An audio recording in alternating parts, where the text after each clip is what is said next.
uang nggak dibawa mati, tapi dengan uang itu bisa bantu banyak sekali orang. Contohnya, gue itu udah sering bilang ya, gue akan mati dengan 0 om. Jadi gue tuh tidak ada ambisi. Mungkin gue sisain 0,1, 0,2 lah ke keluarga gue. Cuman gue tidak punya ambisi uang tuh gue pakai untuk apa. Uang tuh bagi gue cuman alat om.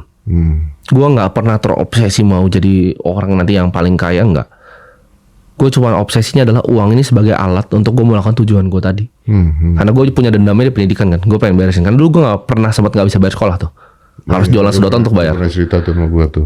Iya. Jadi di akhirnya gue ketika gue udah mampu sekarang ya gue bantu semua anak-anak untuk bisa begitu. Karena gue rasa semuanya punya hak untuk belajar gitu. Karena mereka filantropi itu lebih sulit dibanding berbisnis om. Ini dari gue yang udah jalanin dua-duanya. Sulitnya minta ampun.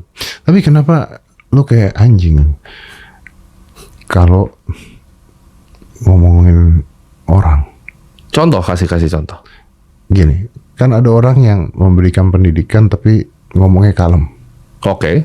Lu kan anjing banget tuh kalau ngomong. Itu kan bagian dari strategi awal yang gue desain om. Nah itu dia, makanya gue pengen tahu. Contoh, kalau sekarang Om Deddy tanya mungkin 100.000 follower gue yang baru, mereka akan bilang Timothy nggak seperti itu.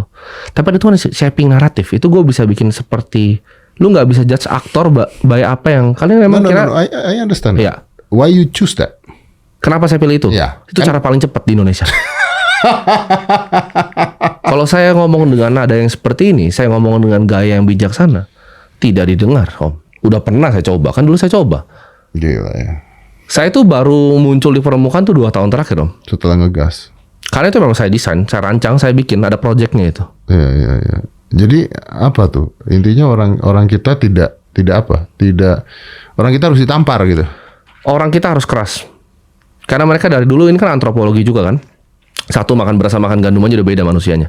Kita itu tinggal di tempat yang tidak ada bordernya kan satu itu. Kita tuh sendiri, kita nggak ada bordernya. Ini bikin orang malas banget. Thailand, Vietnam itu mereka harus perang terus, jaga border selama ribuan tahun. Indonesia itu bebas ya dari kerajaan Majapahit segala macam semuanya. Kita itu secara antropologi itu udah mau didesain jadi orang yang malas di sini. Karena lempar ngasal aja jadi pohon di sini.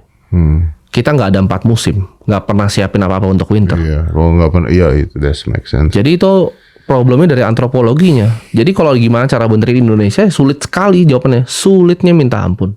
Karena manusianya. Karena manusianya gini Jo, Om, gue kasih contoh ya. Kenapa gue bahkan kalau ngomong itu akhirnya kasar buat mereka bisa dengar. Gue itu punya program namanya Beras Jumat. Jadi gue bagi sekitar 3-5 ton di daerah gue setiap minggunya nggak pernah berhenti. Itu gue tracking karena sekalian tracking inflasi, gue pengen tahu berasnya berapa. Itu dari tahun 2024 awal nggak pernah stop. Karena gue percaya harus makan dulu nih, baru mereka bisa mikir.